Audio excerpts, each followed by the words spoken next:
Oke, langsung saja ke pembahasannya ya teman-teman ya. Jadi sepengalaman saya, kebetulan 1 minggu kemarin saya masuk ke kumbung tempat produksi jamur saya itu kok ada sedikit aneh di beberapa log saya. Itu bukan hanya satu atau dua saja teman-teman, dan itu banyak gitu ya.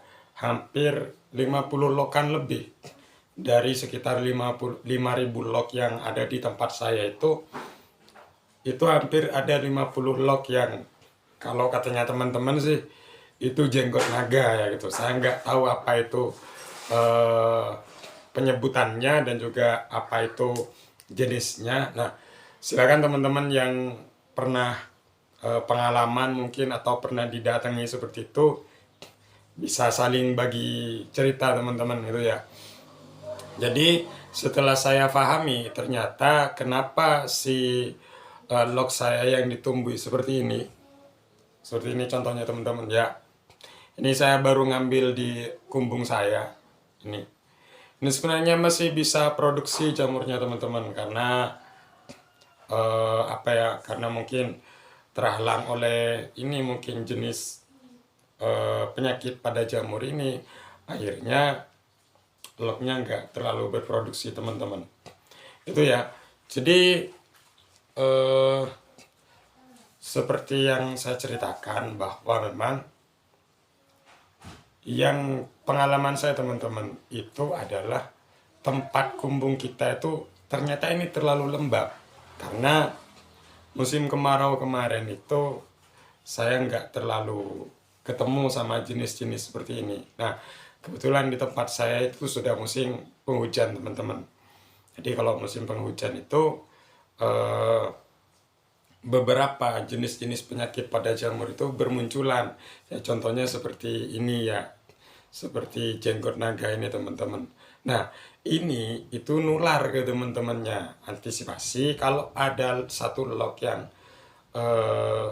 ditumbuhi seperti ini, silahkan teman-teman bisa lainkan gitu ya. Karena ini nular gitu teman-teman. Akhirnya dia merambat ke log-log yang lainnya gitu ya. Jadi sepengalaman saya itu adalah kenapa ditumbuhi seperti ini itu karena disebabkan faktor eksternal teman-teman, bukan faktor dari media tanam lognya ya, enggak.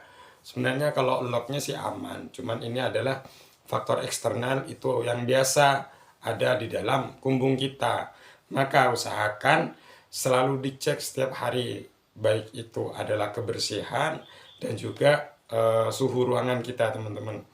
Itu ya. Jadi ini bisa dipastikan disebabkan karena memang faktor kelembapan yang terlalu lembab di tempat saya. Karena waktu kemarin-kemarinnya kelembapan di tempat saya itu sekitar 25 sampai 26 teman-teman. Nah, kebetulan di musim penghujan ini itu dikisar sampai 22 sampai 23 teman-teman. Itu sangat lembab sekali di sini. Akhirnya jenis oncom atau jenis seperti inilah, tapi ini bukan oncom teman-teman, jenis seperti inilah bisa muncul di tempat saya gitu. Nah, bagaimana cara mengatasinya? Ya, cara mengatasinya kita cukup bersihkan saja, tapi jangan bersihkan di tempat kumbung kita gitu ya, tapi kita bersihkan di luar, baru kita masukkan tempat di dalam rak kita gitu teman-teman. Ini nggak pengaruh dalam proses pertumbuhan jamurnya, nggak pengaruh kok. Rata-rata 50 log yang saya lainkan yang ditumbuhi seperti ini itu masih bisa tumbuh jamur teman-teman. Itu ya. Mungkin itu sekedar sharing berbagi seputar dunia jamur teman-teman. Selamat beraktivitas dan salam sukses selalu buat seluruh petani jamur.